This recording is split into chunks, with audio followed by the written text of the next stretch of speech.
সড়কের বিভিন্ন স্থানে দুর্ঘটনা ও যানবাহন বিকল হয়ে পড়ায় মুন্সিগঞ্জের ঢাকা চট্টগ্রাম মহাসড়কের গজারি অংশে সকাল থেকে তীব্র যানজটের সৃষ্টি হয়েছে, যা ছড়িয়ে পড়ে মহাসড়কের প্রায় ৯ কিলোমিটার এলাকা জুড়ে। হাইওয়ে পুলিশ জানায়, ভোরে গজারি অংশের বাউসি এলাকায় মিনি কাভার্ড ও মাইক্রোবাসের মধ্যে সংঘর্ষের ঘটনা ঘটে। পাশাপাশি বাউসিয়া এবং বালুয়াকান্দি এলাকায় দুটি মালবাহী ট্রাক বিকল হওয়ায় কুমিল্লাগামী লেনে যানজটের সৃষ্টি হয়। বেলা বাড়ার সাথে সাথে যানজটের তীব্রতা বাড়তে থাকে। গজারিয়া ভবেরচর হাইওয়ে পুলিশ ফাঁড়ির ইনচার্জ শওকত হোসেন জানিয়েছেন, বিকল হওয়া গাড়িগুলো মহাসড়ক থেকে সরিয়ে যান চলাচল স্বাভাবিক করার চেষ্টা করা হচ্ছে। ৫ আগস্ট রাজধানীর চানখারপুলে গণহত্যা ও শিক্ষার্থী আনাস হত্যায় ৮ জনকে অভিযুক্ত করে ট্রাইব্যুনালে পূর্ণাঙ্গ প্রতিবেদন চূড়ান্ত করেছে তদন্ত সংস্থার। এই বিষয়ে ব্রিফিং করছেন ট্রাইব্যুনালের চিফ প্রসিকিউটর তাজুল ইসলাম। সরাসরি চলে যাচ্ছি সেখানে। করেছে লক্ষ লক্ষ রাউন্ড, বুলেট, বিভিন্ন আগ্নেয়াস্ত্র, মারণাস্ত্র ব্যবহার করা হয়েছে, এপিসি ব্যবহার করা হয়েছে, হেলিকপ্টার ব্যবহার করা হয়েছে, ড্রোন ব্যবহার করা হয়েছে, অন্যান্য সরঞ্জামাদি ব্যবহার করে জুলাই আগস্টের নিরস্ত্র, শান্তিকামী, পরিবর্তনকামী ছাত্র জনতার উপরে আক্রমণ করে তাদেরকে নির্মূল করার চেষ্টা করা হয়েছে।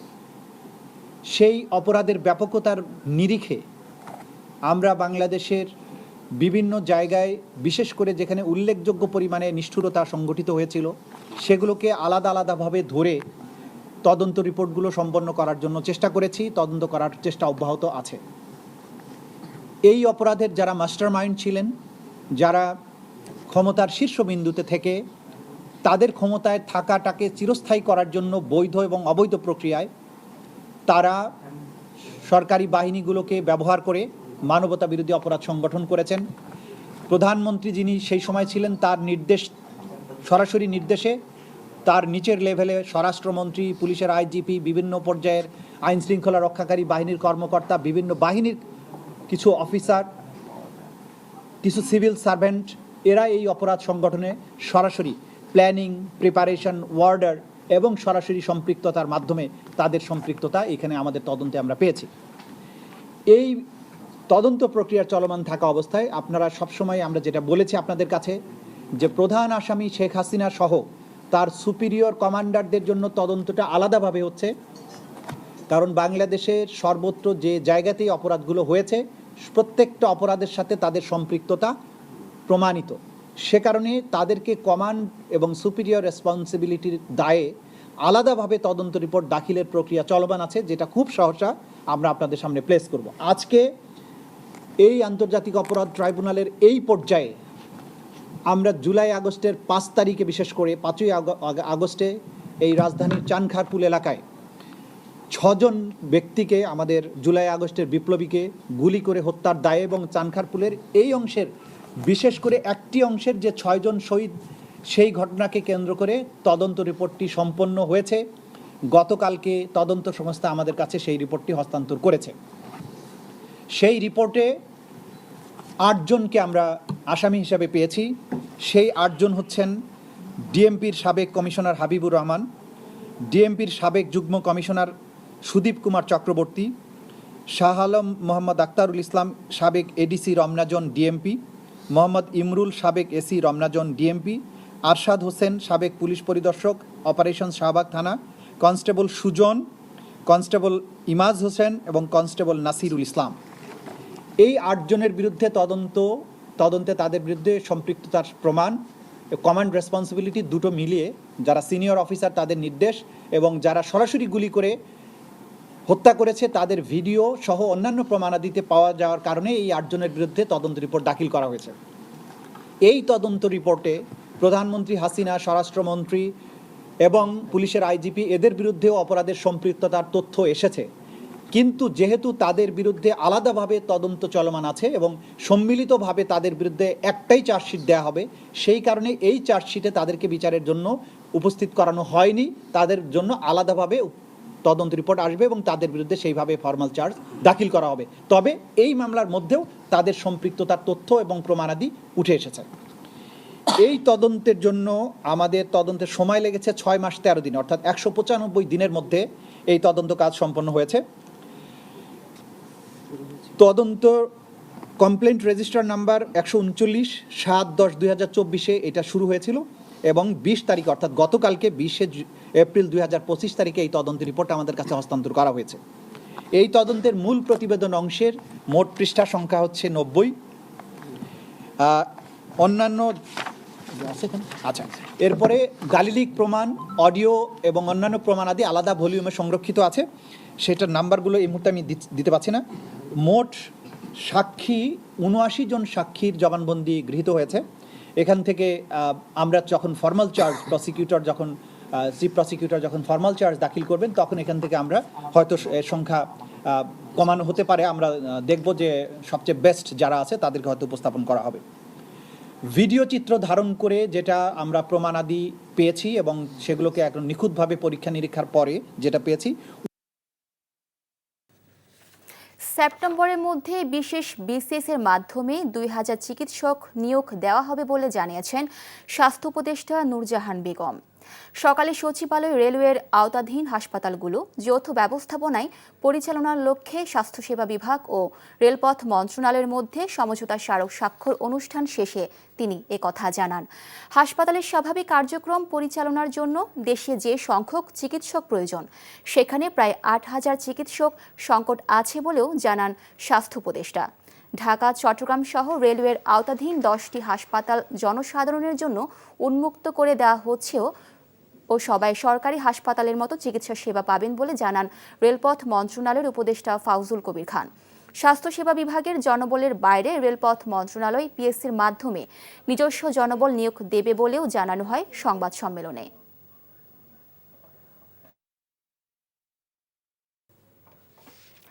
ছয় ম্যাচের ওয়ানডে সিরিজ খেলতে আজ শ্রীলঙ্কা যাচ্ছে বাংলাদেশ অনূর্ধ্ব 19 দল। দেশ ছাড়ার আগে আজিজুল হাকিমরা অংশ নিয়েছেন আনুষ্ঠানিক ফটো সেশনে। মিরপুর শেরেবাংলা একাডেমি ভবনের সামনে আনুষ্ঠানিক ফটো সেশনে অংশ নেন ক্রিকেটাররা। শ্রীলঙ্কা সফরের প্রস্তুতি হিসেবে রাজশাহীতে 2 সপ্তাহের ক্যাম্প করেছেন যুবারা। শ্রীলঙ্কা পৌঁছে 2 দিন অনুশীলনের পর একটি প্রস্তুতি ম্যাচও খেলবেন যুবারা। আগামী 26 এপ্রিল প্রথম ওয়ানডেতে মুখোমুখি হবে 2 দল। একদিন বিরতি দিয়ে দ্বিতীয় ওয়ানডে খেলবেন আজিজুল হাকিমরা। সিরিজের বাকি ম্যাচগুলো অনুষ্ঠিত হবে আগামী 1, 3, 6 ও 8 মে। উচ্চশিক্ষা সহ 8 দফা দাবিতে রাজধানীর ফার্মগেটের খামারবাড়ির গেটে এগ্রি ব্লকেট কর্মসূচি পালন করছে কৃষি ডিপ্লোমার শিক্ষার্থীরা। সকাল থেকে খামারবাড়ি কৃষি সম্প্রসারণ অধিদপ্তরের সামনে কৃষি ডিপ্লোমা ছাত্র অধিকার আন্দোলনের ব্যানারে বিক্ষোভ শুরু করেন শিক্ষার্থীরা। তাদের দাবিগুলো হচ্ছে পলিটেকনিক শিক্ষার্থীদের ডুয়েটের মতো একটি স্বতন্ত্র কৃষি বিশ্ববিদ্যালয় করা, সেই সঙ্গে সব পাবলিক বিশ্ববিদ্যালয়ে উচ্চশিক্ষা গ্রহণের সুযোগ প্রদান। সমস্যার সমাধানে ছাত্রদেরকে মৌখিক আশ্বাস দিলেও ছাত্ররা তাদের অবস্থান থেকে সরেননি। লিখিত আশ্বাস পেলে বিক্ষোভ প্রত্যাহার করবেন বলে জানান শিক্ষার্থীরা।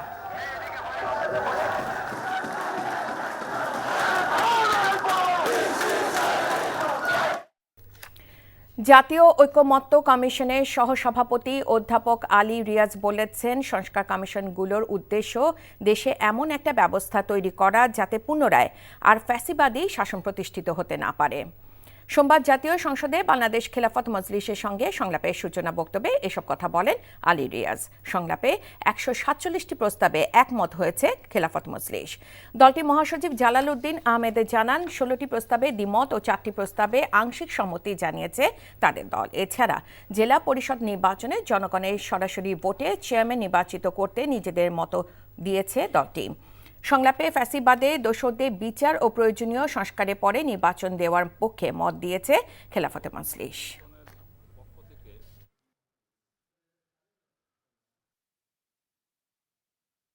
এই মুহূর্তে দ্রুত নির্বাচন করতে গেলে একটা সুষ্ঠু নির্বাচন করা সম্ভব নয়।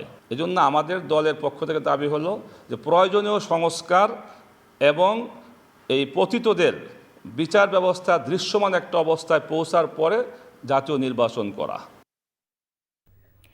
বনানীর প্রাইম এশিয়া বিশ্ববিদ্যালয় এলাকায় শিক্ষার্থীদের প্রতিবাদ কর্মসূচিতে বক্তব্য রাখছেন বিএনপি নেতা ইশরাক হোসেন। সরাসরি যাচ্ছি তার বক্তব্যে। এক নাম, কোনো সময় বৈষম্য বিরোধী, কোনো সময় সাধারণ ছাত্র, কোনো সময় আরেক রাজনৈতিক দলের ছাত্র সংগঠনের পরিচয় আমাদের ছাত্রদের উপরে হামলা করা হচ্ছে, তাদের রাজনৈতিক কর্মকাণ্ড, স্বাভাবিক রাজনৈতিক কর্মকাণ্ডকে বাধাগ্রস্ত করা হচ্ছে, অথচ তারা কিন্তু নিজেরা তলে তলে তাদের কর্মকাণ্ড করে চলেছে। অতএব আমি বলবো যে এই ধরনের কর্মকাণ্ডের মাধ্যমে বৈষম্য বিরোধী ছাত্র আন্দোলন যে সম্মানের জায়গায় ছিল আমাদের জনগণের কাছে, সেটিকে ক্ষুণ্ণ করা হয়েছে, সেটাকে সম্মানহানি করা হয়েছে। এবং আমি যেটা বুঝি এবং আমি যেটা বিশ্বাস করি, এই বৈষম্য বিরোধী ছাত্র আন্দোলনের সাথে যারাই যুক্ত ছিল হাসিনা বিরোধী আন্দোলনের সময়, তার ৯৯% তারা সরে গিয়েছে, তারা যার যার শিক্ষা প্রতিষ্ঠানে তাদের শিক্ষার কার্যক্রমে তারা যোগদান করেছে। অতএব এখন কারা এই বৈষম্য বিরোধী ছাত্র আন্দোলন ব্যানারটিকে ব্যবহার করছে, সেটা একটা প্রশ্নের সম্মুখীন হয়ে দাঁড়িয়েছে। এবং আমরা দেখেছি যে এই বৈষম্য বিরোধী ছাত্র আন্দোলনের নেতৃবৃন্দ বলেছিলেন যে তারা রাজনৈতিক দল গঠন করার পর এই সংগঠনের আর কোনো প্রয়োজন থাকবে না। তাহলে কেন এখনো তাদের কর্মকাণ্ড রয়েছে? আমি গতকালকের কথা বলছি, দুপুর এবং বিকালে 2টি স্ট্যাটাস দেয়া হয় তাদের অফিসিয়াল ফেসবুক পেজের মাধ্যমে। সেখানে ক্যাটাগরিক্যালি যেই 2 জন অভিযুক্ত ব্যক্তি যারা বৈষম্য বিরোধী ছাত্র আন্দোলনের কমিটিতে রয়েছে, হত্যাকারী, তাদেরকে নির্দোষ দাবি করে জোরালোভাবে বক্তব্য দেওয়া হয়। আবার রাতের বেলা আমরা দেখতে পেলাম যে বৈষম্য বিরোধী ছাত্র আন্দোলনের একজন মুখপাত্র তিনি বলছেন ভিডিও ফুটেজে স্পষ্ট বোঝা যাচ্ছে না, যারা দোষী তাদেরকে আইনের আওতায় নিয়ে আসা হোক। তাহলে কি কোনটা আমরা বিশ্বাস করব? প্রথমটা বিশ্বাস করব না দ্বিতীয়টা আমরা বিশ্বাস করব? আমরা বলতে চাই যে বাংলাদেশে আমরা হাসিনা পরবর্তী, ফ্যাসিবাদ পরবর্তী এই বাংলাদেশে আমরা সকলেই সহ অবস্থান করতে চাই। প্রত্যেকটি ক্যাম্পাসে সকলেই যারা রাজনৈতিক দলের সাথে যুক্ত রয়েছেন বা রাজনৈতিকভাবে সচেতন রয়েছেন, তারা নিজ নিজভাবে তারা রাজনীতি করবে। এখানে সন্ত্রাসের কোনো ঠাঁই হবে না। আমি একটা গ্যাংয়ের নাম শুনতে পারলাম, আমি এখনই এখান থেকে বলছি, পুলিশ প্রশাসনের উদ্দেশ্যে বলতে চাই, তারা যথেষ্ট ভালো কাজ করেছে, কিন্তু মিল্টন কি বেনসন গ্যাং, কিন্তু আমরা জানতে পেরেছি যেহেতু এই সরকারের মধ্যে বৈষম্য বিরোধী ছাত্র আন্দোলনের প্রতিনিধিরা রয়েছে, তারা চাপ প্রয়োগ করছে যাতে তাদেরকে গ্রেফতার। ভিসি পদত্যাগ দাবিতে শিক্ষার্থী ও শিক্ষকদের পাল্টাপাল্টি কর্মসূচিতে অচলাবস্থা বিরাজ করছে খুলনা প্রকৌশল ও প্রযুক্তি বিশ্ববিদ্যালয় কুয়েটে। ভিসি পদত্যাগ দাবিতে অনড় শিক্ষার্থীরা। শিক্ষকরা বলছেন ক্যাম্পাসের পরিবেশ নষ্ট করতে মুষ্টিমেয় শিক্ষার্থী পরিস্থিতি ঘোলাটে করছে। আজিজুল ইসলামের ক্যামেরায় খুলনা থেকে মোহাম্মদ আবু তৈয়বের রিপোর্ট। ভিসির পদত্যাগের এক দফা দাবিতে লাগাতার কর্মসূচি পালন করছেন শিক্ষার্থীরা। অন্যদিকে ভিসির পক্ষে অবস্থান নিয়ে পাল্টা কর্মসূচি পালন করছেন শিক্ষকসহ বিশ্ববিদ্যালয়ের কর্মচারীরা। এতে অচলাবস্থা দেখা দিয়েছে কুয়েটে। রাজনীতিমুক্ত ক্যাম্পাস ফিরিয়ে আনার জন্য শিক্ষার্থীরা ফেব্রুয়ারি মাসে আন্দোলন শুরু করে। 18 ফেব্রুয়ারি বহিরাগতদের সাথে শিক্ষার্থীদের সংঘর্ষে শতাধিক শিক্ষার্থী আহত হন। উদ্বুদ্ধ পরিস্থিতিতে 25 ফেব্রুয়ারি কুয়েট অনির্দিষ্টকালের জন্য বন্ধ ঘোষণা করা হয়। বন্ধ থাকার মধ্যেই 13 এপ্রিল দুপুরে প্রায় 2 শতাধিক শিক্ষার্থী ক্যাম্পাসে প্রবেশ করে হল খুলে দেওয়ার দাবি জানান। 15 তারিখে তালা ভেঙে হলে প্রবেশ করে শিক্ষার্থীরা। শিক্ষার্থীদের সেই আন্দোলন এক দফায় পরিণত হয়েছে। স্যারদের উদ্যত আহ্বান জানিয়েছি যে আমরা আপনারা আমাদের পাশে এসে দাঁড়ান, আপনাদের যে কোনো বিপদে আমরা তাদের পাশে গিয়ে দাঁড়াবো। অবশ্যই কতিপয় কিছু মানুষ শিক্ষকদেরকে এখনো ভুল পথে রাখছেন। আমরা আশা করছি আমাদের যারা সাধারণ শিক্ষকরা রয়েছেন তারা এই দলীয় বলয় থেকে বের হয়ে এসে অবশ্যই তাদের শিক্ষার্থীদের পাশে দাঁড়াবে, আমরা বিশ্বাস করি। শিক্ষার্থীদের অযৌক্তিক দাবির বিপক্ষে অবস্থান নিয়েছেন শিক্ষকরা। অল্প কিছু ছাত্রের অযৌক্তিকভাবে মন গড়াভাবে সত্যকে আড়াল করে, এই কথাটা আমি খুব দ্ব্যর্থহীনভাবে বলছি, যে অনেক সত্য আড়াল করে মিডিয়ার সামনে তারা বিশ্ববিদ্যালয়ের সুনাম নষ্ট করছে। নিষিদ্ধ ছাত্রলীগের 12 নেতাকে আজীবন বহিষ্কার করায় একটি মহল তার উপর চড়া হয়। বর্তমানে সেই চক্র চলমান আন্দোলনে ইন্ধন দিচ্ছে বলে অভিযোগ ভিসির। পুলিশটা বলে না যে কেউ সন্দেহ বাইরে না, আমি এটাকেও মনে করছি না, সন্দেহের বাইরে না, মানে কিন্তু কোনো নাই আর কি, আমার কাছে কোনো এভিডেন্স পাবেন না যে সন্দেহ যাচ্ছে। আমি কোনো কারণ খুঁজে পাচ্ছি না। আর যে ছেলেদের ক্ষোভ, এই ছেলেরা কিন্তু আমার এখানে এমন কোনো দিন নেই যে আসতো না, যে কোনো ইস্যুতে আসতো। কুয়েটের বর্তমান পরিস্থিতিতে সরকারের হস্তক্ষেপ চেয়েছেন সাধারণ শিক্ষার্থীরা। NTV news desk. 2023 সালে কর ফাঁকির পরিমাণ ছিল 2,30,000 কোটি টাকা, এমন তথ্য জানিয়েছে গবেষণা প্রতিষ্ঠান সিপিডি। উন্নয়নশীল দেশে উন্নীত হতে আগামী 6 বছরে $17.5 বিলিয়ন অতিরিক্ত কর আদায় করতে হবে বলে জানায় সংস্থাটি। রাজধানী ধানমন্ডিতে সিপিডি কার্যালয়ে সংবাদ সম্মেলনে জাতীয় রাজস্ব বোর্ডের তথ্য উল্লেখ করে সংস্থাটি জানায় 2,88,000 প্রতিষ্ঠানের মধ্যে কর দেয় মাত্র 24,000 প্রতিষ্ঠান, যার শতকরা হার 9% মাত্র। যেসব প্রতিষ্ঠান কর দেয় না তাদের বিরুদ্ধে ব্যবস্থা নেওয়ার সুপারিশ জানায় সিপিডি। বলা হয়, দেশে কর হার ব্যবস্থা রাজনৈতিকভাবে প্রভাবিত, ফলে আশানুরূপ রাজস্ব আদায় হয় না। রাজস্ব প্রণোদনা দিতে গিয়ে শিক্ষা, স্বাস্থ্য, সামাজিক সুরক্ষা খাতে পর্যাপ্ত বরাদ্দ দিতে পারে না সরকার। এমন অবস্থায় সামগ্রিক কর কাঠামোর সংস্কার জরুরি বলে মনে করে সিপিডি। প্রাইম এশিয়া বিশ্ববিদ্যালয়ের শিক্ষার্থী ও ছাত্রদল নেতা জাহিদুল হত্যাকাণ্ডে জড়িত পারভেজ ইসলাম হত্যাকাণ্ডে 3 জনকে গ্রেপ্তার করে 7 দিনের রিমান্ডে নেওয়া হয়েছে। ঢাকার অতিরিক্ত মুখ্য মহানগর হাকিম মোহাম্মদ সানাউল্লাহর আদালত এই রিমান্ড মঞ্জুর করেন। আর দোষীদের সবাইকে আইনের আওতায় আনতে 48 ঘন্টার আলটিমেটাম দিয়েছে শিক্ষার্থীরা। নূর হোসেনের রিপোর্ট। প্রাইম এশিয়া বিশ্ববিদ্যালয়ের শিক্ষার্থী পারভেজ হত্যার সুষ্ঠু বিচারের দাবিতে ক্যাম্পাসের সামনে অবস্থান কর্মসূচি পালন করে বিশ্ববিদ্যালয়ের শিক্ষার্থীরা। এ সময় পারভেজ হত্যার ঘটনায় বিশ্ববিদ্যালয় কর্তৃপক্ষের অবহেলার অভিযোগ করেন শিক্ষার্থীরা। কিছু সন্ত্রাস এসে তাদেরকে আমাদের ক্যাম্পাসের সিঁড়িতে মেরে দিয়ে চলে যায়। আমাদের ভাইয়ের 3 জন আসামিকে এখন পর্যন্ত আটক করা হয়েছে। বাকি যারা আছে তাদের সকলকে আমরা আইনের আওতায় দেখতে চাই এবং তাদের পারভেজ হত্যার সঠিক তদন্তের মাধ্যমে সঠিক বিচার চাই। এর আগে বাংলাদেশ জাতীয়তাবাদী ছাত্রদল ও বিএনপি নেতারাও বিশ্ববিদ্যালয়ের সামনে বিক্ষোভ সমাবেশ করে। হত্যাকাণ্ডে বৈষম্য বিরোধী ছাত্র নেতাদের সম্পৃক্ততার অভিযোগ করেন তারা।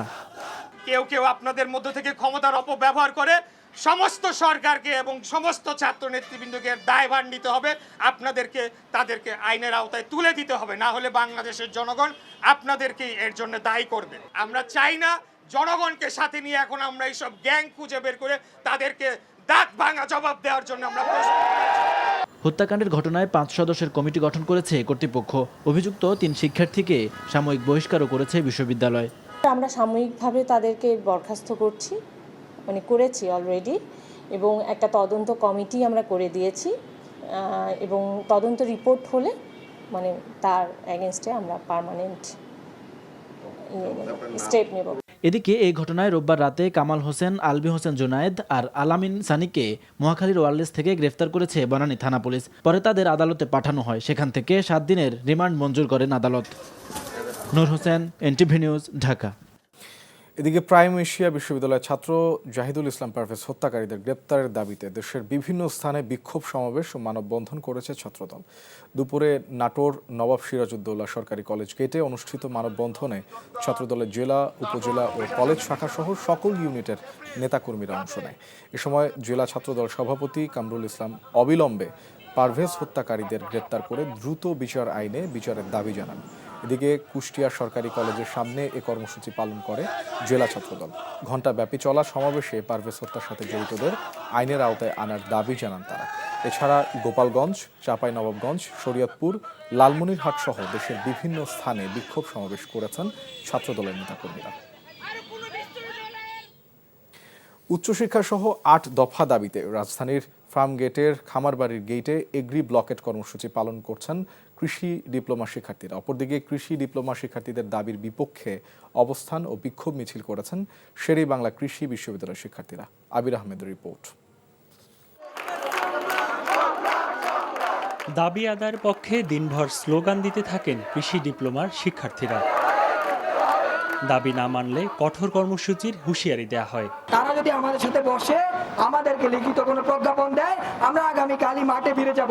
অন্যথায় আজকে খামার বাড়ি ঘেরাও হয়েছে, কালকে থেকে সারা বাংলার চট্টগ্রাম থেকে রংপুর আমরা অসহযোগ আন্দোলনে নামব। খামারবাড়ি কৃষি সম্প্রসারণ অধিদপ্তরের সব গেট বন্ধ করে শিক্ষার্থীরা বিক্ষোভ করায় কৃষি সম্প্রসারণ অধিদপ্তরের কর্মকর্তা কর্মচারীরা অফিসে ঢুকতে পারেননি। এদিকে কৃষি ডিপ্লোমাধারীদের দাবি অযৌক্তিক উল্লেখ করে একই স্থানে বিক্ষোভ মিছিল করে শেরেবাংলা কৃষি বিশ্ববিদ্যালয়ের শিক্ষার্থীরা। ডিপ্লোমা যারা এরা আসলে কৃষিবিদ না, বাট এরা চাচ্ছে এরা কৃষিবিদ হওয়ার জন্য, এদের নামে এরা কৃষিবিদ লাগানোর জন্য, যেটা এদের যোগ্যতার সাথে যায় না। আমাদের দাবি অবশ্যই ওদের বিপক্ষে, ওদের অনৈতিক দাবির বিপক্ষে আমরা আমাদের নৈতিক দাবি অবশ্যই উত্থাপন করবো এবং আমরা এটা নিয়ে কর্মসূচি আমাদের সামনে এগিয়ে যাব। এক পর্যায়ে তারা কৃষি সম্প্রসারণ অধিদপ্তরের গেটের সামনে অবস্থান নিয়ে স্লোগান দিতে থাকলে উত্তেজনা দেখা দেয়। তবে আইনশৃঙ্খলা বাহিনীর মধ্যস্থতায় দুপক্ষের সমঝোতা হয়। 4.5 ঘন্টা পর অবস্থান থেকে সরে যান কৃষি ডিপ্লোমার শিক্ষার্থীরা। আবির আহমেদ, এনটিভি নিউজ, ঢাকা। এদিকে দেশের বিভিন্ন স্থানে মানববন্ধন এবং সমাবেশ করেছে Bangladesh diploma student nurses union. Rangpur press ক্লাবের সামনে মানববন্ধন শেষে এক সমাবেশে বক্তারা তাদের এক দফা দাবি অবিলম্বে যেন মেনে নেয়ার জন্য সরকারের প্রতি আহ্বান জানান। সিলেট কেন্দ্রীয় শহীদ মিনার থেকে একটি মিছিল বের করেন তারা। পরে জেলা প্রশাসক কার্যালয়ে গিয়ে স্মারকলিপি প্রদান করা হয়। একই দাবিতে জামালপুরে মানববন্ধন ও অবস্থান কর্মসূচি পালন করা হয়। এছাড়া নেত্রকোনা, জামালপুর, চাঁপাইনবাবগঞ্জ, গোপালগঞ্জ সহ দেশের বিভিন্ন স্থানে কর্মসূচি পালন করেছে ডিপ্লোমা স্টুডেন্ট নার্সেস ইউনিয়ন। 6 দফা দাবিতে দেশের বিভিন্ন স্থানে আজও পলিটেকনিক শিক্ষার্থীরা সড়ক অবরোধ করেছেন। সকালে চট্টগ্রাম নগরীর টাইগার পাস এলাকায় বিক্ষোভ সমাবেশ করেন শিক্ষার্থীরা। এ সময় সড়কে যান চলাচল বন্ধ হয়ে যায়। কেন্দ্রীয় কর্মসূচির অংশ হিসেবে রাজশাহী পলিটেকনিক ইনস্টিটিউটের প্রশাসনিক ভবনে তালা দিয়েছেন শিক্ষার্থীরা। একই দাবিতে মানিকগঞ্জের শিক্ষার্থীরা মিছিল ও সমাবেশ করে। নাটোরের শিক্ষার্থীরা শহরের বড় হরিশপুর এলাকায় অবস্থান কর্মসূচি পালন করছে। পাহাড় কেটে ভবন নির্মাণের অভিযোগে একটি বহুতল ভবনে উচ্ছেদ কার্যক্রম চালিয়েছে চট্টগ্রাম উন্নয়ন কর্তৃপক্ষ সিডিএ। সকালে নগরীর জামাল খান এলাকায় এই অভিযান পরিচালিত হয়। সিডিএ কর্মকর্তারা জানান, নগরীর জামাল খান এলাকায় গ্রিনল্যান্ডস পাহাড় কেটে স্বপ্নিল গ্রুপ নামে একটি ডেভেলপার কোম্পানি 14 তলার 3টি ভবন তৈরি করেছে। খবর পেয়ে কর্মকর্তারা 3টি টাওয়ারের 4 তলা ভবনের উপর থেকে উচ্ছেদ অভিযান শুরু করে। এছাড়াও পাশের আরেকটি ভবন চিহ্নিত করেছে সিডিএর ভ্রাম্যমাণ আদালত। সিডিএ জানায়, যেসব বাড়তি অংশ দখলে নিয়ে নির্মাণ কাজ করা হচ্ছে, অভিযানে সেগুলো গুড়িয়ে দেয়া হচ্ছে। কুমিল্লায় বৈষম্য বিরোধী আন্দোলনে হামলার মামলায় অভিযুক্ত 22 আইনজীবীর মধ্যে 4 জনকে কারাগারে পাঠানোর নির্দেশ দিয়েছে আদালত। এছাড়াও অভিযুক্ত পলাতক 2 আইনজীবীর বিরুদ্ধে গ্রেপ্তারি পরোয়ানা জারি করা হয়েছে। বিকেলে কুমিল্লার সিনিয়র জেলা ও দায়রা জজ আদালতের বিচারক মাহবুবুর রহমান এ আদেশ দেন। এর আগে সকালে উচ্চ আদালতের নির্দেশে 22 আইনজীবী আত্মসমর্পণ করে জামিনের আবেদন করেন। কারাগারে প্রেরণ করা আইনজীবীদের মধ্যে আছেন আইনজীবী সমিতির সাবেক সভাপতি মোস্তাফিজুর লিটন, অ্যাডভোকেট জাহাঙ্গীর আলম ভূঁইয়া, অ্যাডভোকেট সাইফুল ইসলাম ও অ্যাডভোকেট জাকির হোসেন। চট্টগ্রাম বিশ্ববিদ্যালয়ের চারুকলা ইনস্টিটিউট মূল ক্যাম্পাসে ফিরিয়ে নেয়ার দাবিতে আবারও আন্দোলনে নেমেছে শিক্ষার্থীরা।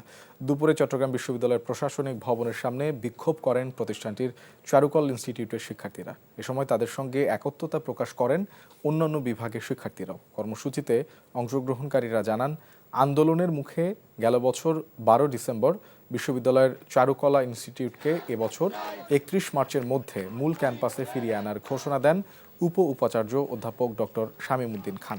তবে ঘোষণার 4 মাস পেরিয়ে গেলেও এখনও পর্যন্ত নেওয়া হয়নি কোনো দৃশ্যমান পদক্ষেপ। ফলে আবারও আন্দোলনে নামতে বাধ্য হয়েছেন বলে জানান শিক্ষার্থীরা। দুর্নীতিমুক্ত দেশ গড়তে সকলের সহযোগিতা চেয়েছেন দুর্নীতি দমন কমিশনের chairman doctor Mohammad Abdul Monem.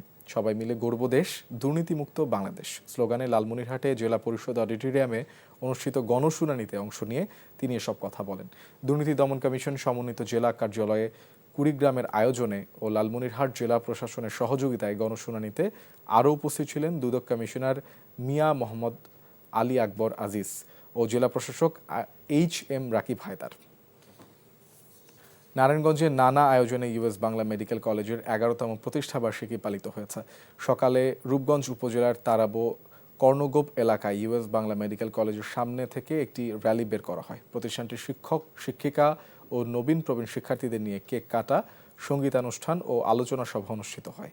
US Bangla medical college হাসপাতালের অধ্যক্ষ অধ্যাপক অবসরপ্রাপ্ত brigadier general doctor Mohammad Azizul ইসলামের সভাপতিত্বে প্রধান অতিথি ছিলেন কলেজের প্রাক্তন অধ্যক্ষ অবসরপ্রাপ্ত brigadier general doctor Mohammad Sajjadur Rahman.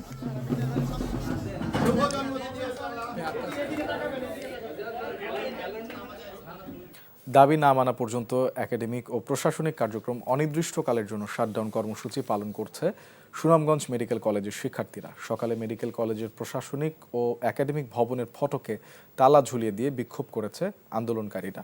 পরে ফটকের সামনে মানববন্ধন ও বিক্ষোভ করেছে তারা। এ সময় তাদের উপরে হামলার নিন্দা জানান। শিক্ষার্থীরা জানান, পর্যাপ্ত ওয়ার্ড সুবিধা ও হাসপাতাল চালুর জন্য করণীয় বিষয় সুনির্দিষ্ট রোডম্যাপ মন্ত্রণালয় থেকে দিতে হবে। পাশাপাশি হামলার বিচারের দাবি না মানা পর্যন্ত চালিয়ে যাওয়ার ঘোষণা দেন শিক্ষার্থীরা। নারায়ণগঞ্জে মিছিলের প্রস্তুতিকালে নিষিদ্ধ ঘোষিত সংগঠন ছাত্রলীগের 10 জনকে গ্রেপ্তার করেছে পুলিশ। জেলার ফতুল্লা ও আড়াইহাজার থেকে তাদের গ্রেপ্তার করা হয়েছে বলে জানিয়েছে পুলিশ সুপার প্রত্যুষ কুমার মজুমদার। নারায়ণগঞ্জের ফতুল্লার শিবু মার্কেট এলাকায় সোমবার ভোরে আওয়ামী লীগের নেতাকর্মীরা 7 জনকে আটক করে পুলিশ। পুলিশের ধারণা তারা মিছিলের প্রস্তুতি নিচ্ছিল। এছাড়া দিবাগত রাতে আড়াইহাজার উপজেলার কল্যাণদী এলাকা থেকে সাগর হাসান নামে নিষিদ্ধ ঘোষিত সংগঠন ছাত্রলীগের এক নেতাকে আটক করে পুলিশ। সে উপজেলার মাহমুদপুর ইউনিয়ন ছাত্রলীগের সাধারণ সম্পাদক। তীব্র গরমে তারেক রহমানের নির্দেশে এসএসসি পরীক্ষার্থীদের মাঝে শিক্ষা উপকরণ, খাবার, স্যালাইন ও পানি বিতরণ করেছে ছাত্রদল। সকালে ঝালকাঠি শেরে বাংলা ফজলুল হক ডিগ্রি কলেজ কেন্দ্রে এসএসসি পরীক্ষার্থীদের মাঝে এসব উপকরণ বিতরণ করা হয়। এ সময় জেলা ছাত্রদলের সভাপতি সহ ছাত্রদলের নেতৃবৃন্দ উপস্থিত ছিলেন। এদিকে তারেক রহমানের নির্দেশে কুষ্টিয়ার মিরপুরে পরীক্ষার্থী এবং অভিভাবকদের জন্য সেবা কেন্দ্র চালু করেছে ছাত্রদল। এছাড়াও এই সেবা কেন্দ্রে অভিভাবকদের বসার জন্য সুব্যবস্থা করেছে ছাত্রদল। প্রধান উপদেষ্টা অধ্যাপক ডক্টর মোহাম্মদ ইউনূসের সঙ্গে চীনের ইউনান প্রদেশের গভর্নর ইয়াং ইউবোর সঙ্গে এক উচ্চ পর্যায়ের বৈঠক অনুষ্ঠিত হয়েছে। রাষ্ট্রীয় অতিথি ভবনে অনুষ্ঠিত বৈঠকটিতে বাংলাদেশ চীন দ্বিপাক্ষিক সম্পর্ক আরও গভীর করার প্রতিশ্রুতি পুনর্ব্যক্ত করেন ইউনান প্রদেশের গভর্নর। প্রধান উপদেষ্টা বলেন, বাংলাদেশ এবং চীনের দূরত্ব কমানোর যাত্রা শুরু হয়েছে। গভর্নর প্রধান উপদেষ্টাকে আবারও চীন সফরের আহ্বান জানান। বলেন, চীন শুধু ভালো প্রতিবেশী নয়, আরও ঘনিষ্ঠ প্রতিবেশী হতে চায়। চীনে তার সাম্প্রতিক সফরের কথা স্মরণ করে প্রধান উপদেষ্টা বলেন, এই সফর ছিল দুই দেশের সম্পর্কের ক্ষেত্রে একটি মোড় ঘোরানো মুহূর্ত।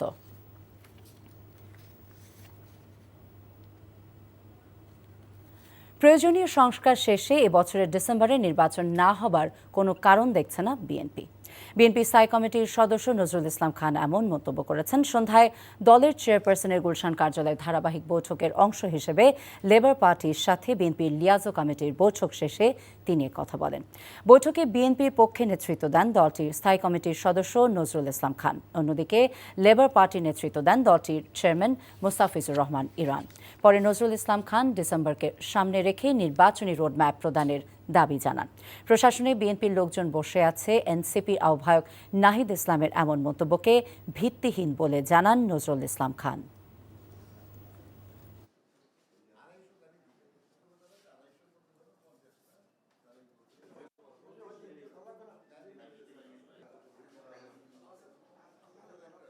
বিদ্যমান রাজনৈতিক পরিস্থিতি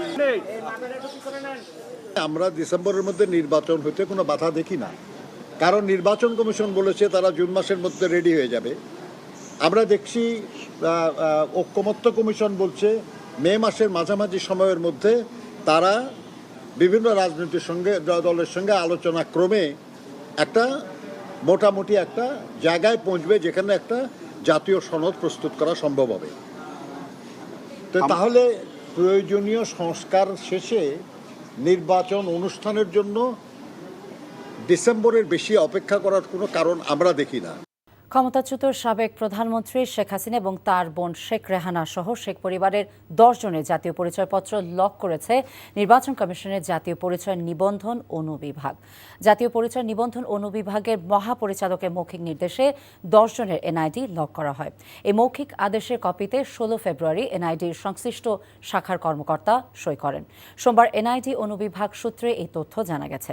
শেখ পরিবারের অন্য 8 সদস্য হলেন সজীব ওয়াজেদ জয়, সাইমা ওয়াজেদ, টিউলিপ রিজওয়ানা সিদ্দিক, আজমিনা সিদ্দিক, শাহিন সিদ্দিক, বুশরা সিদ্দিক, রাদওয়ান মুজিব সিদ্দিক এবং তারিক আহমেদ সিদ্দিক। এনআইডি লক করার ফলে এই 10 জনের তথ্য যাচাই, সংশোধন বা পরিবর্তন করা যাবে না। কর ফাঁকির কারণে 2022-23 অর্থবছরে 2,26,236 কোটি টাকা রাজস্ব হারিয়েছে বাংলাদেশ। বিকেলে সংবাদ সম্মেলনে এমন তথ্য জানিয়েছে গবেষণা প্রতিষ্ঠান সিপিডি। সংস্থাটি বলছে রাজনৈতিকভাবে প্রভাবিত হওয়ায় 11 বছরে দেশে কর ফাঁকির পরিমাণ দ্বিগুণেরও বেশি। তাই উন্নয়নশীল দেশে উত্তরণ করতে কর জিডিপি অনুপাত অন্তত 15% করার বিকল্প নেই। মেজবাহ হাসানের রিপোর্ট। 2011 সালের পর থেকে দেশে কর ফাঁকি আশঙ্কাজনক হারে বাড়তে থাকে। নিম্নগামী হয় কর জিডিপির হারও। দ্বিতীয় মেয়াদে স্বৈরাচার আওয়ামী লীগ সরকার ক্ষমতায় আসার পর 2015 সালে সেটি বেড়ে দাঁড়ায় 1,33,000 কোটি টাকায়। তারপর থেকে প্রতি বছরেই বাড়তে থাকে কর ফাঁকি। সিপিডি বলছে উচ্চ কর হার, দুর্বল নজরদারি, আইন কানুনে জটিলতা ও কর ব্যবস্থায় ব্যাপক দুর্নীতি কর ফাঁকির মূল কারণ। তাই বর্তমান উন্নয়নশীল দেশে উত্তরণে এটি বন্ধের বিকল্প নেই। ট্যাক্স দিতে যেতাম, আমাকে আসলে কি ফেস করতে হতো, এবং এটা কিন্তু এই সরকার পতনের পরেও এই অভিজ্ঞতা আমার হয়েছে। ফলে আমরা বুঝতে পারি যে বিজনেসের ক্ষেত্রে চ্যালেঞ্জটা আসলে কত বেশি। ফলে আমরা বলছি যে যদি সিসিটিভি দিয়ে হয়, যদি এটাকে ট্রান্সপারেন্ট করে হয়, এটাকে আরো অ্যাকাউন্টেবল করতে হবে। দেশের কর ব্যবস্থা রাজনৈতিকভাবে প্রভাবিত অভিযোগ করে সিপিডির গবেষণা পরিচালক বলছে, এই চ্যালেঞ্জ মোকাবেলায় এনবিআরকে প্রাতিষ্ঠানিক সক্ষমতা বাড়াতে হবে। অ্যাসেসমেন্টের ভিত্তিতে এই যে ইনসেনটিভগুলো তার একটা বৃহদাংশ উইথড্র করা, এবং যেহেতু এলডিসি গ্র্যাজুয়েশনের জন্য রাখাও যাবে না, সুতরাং সেখান থেকে সরে আসা এবং সেটাকে রিভাইজ করা। বাংলাদেশের এই ইনসেনটিভ স্ট্রাকচারে এই যে রাজনৈতিক প্রভাব, বিভিন্ন গোষ্ঠীর প্রভাব, এই গোষ্ঠীর প্রভাব থেকে ইনসেনটিভ স্ট্রাকচারকে বের করে আনতে হবে।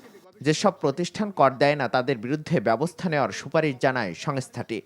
কর অন্যায্যতা শুধুমাত্র কর হারের বিষয় নয়, কর হার কমিয়ে দিয়েও কর ন্যায্যতা বাস্তবায়ন করা সম্ভব যদি কিনা কর ফাঁকি রোধ করা যায়, যদি কিনা কর প্রশাসন ইমপ্রুভ করে, যদি কিনা করের যে ব্যয়, এই ব্যয়গুলো যদি যৌক্তিকভাবে কমিয়ে আনা হয়, এবং যদি কিনা কর ভিত্তি বাড়ানো হয়। 2030 সালের মধ্যে কর আহরণের লক্ষ্যমাত্রা পূরণ করতে আগামী বছরগুলোর মধ্যে অতিরিক্ত $17.5 বিলিয়ন কর আদায়ের তাগিদ সিপিডির।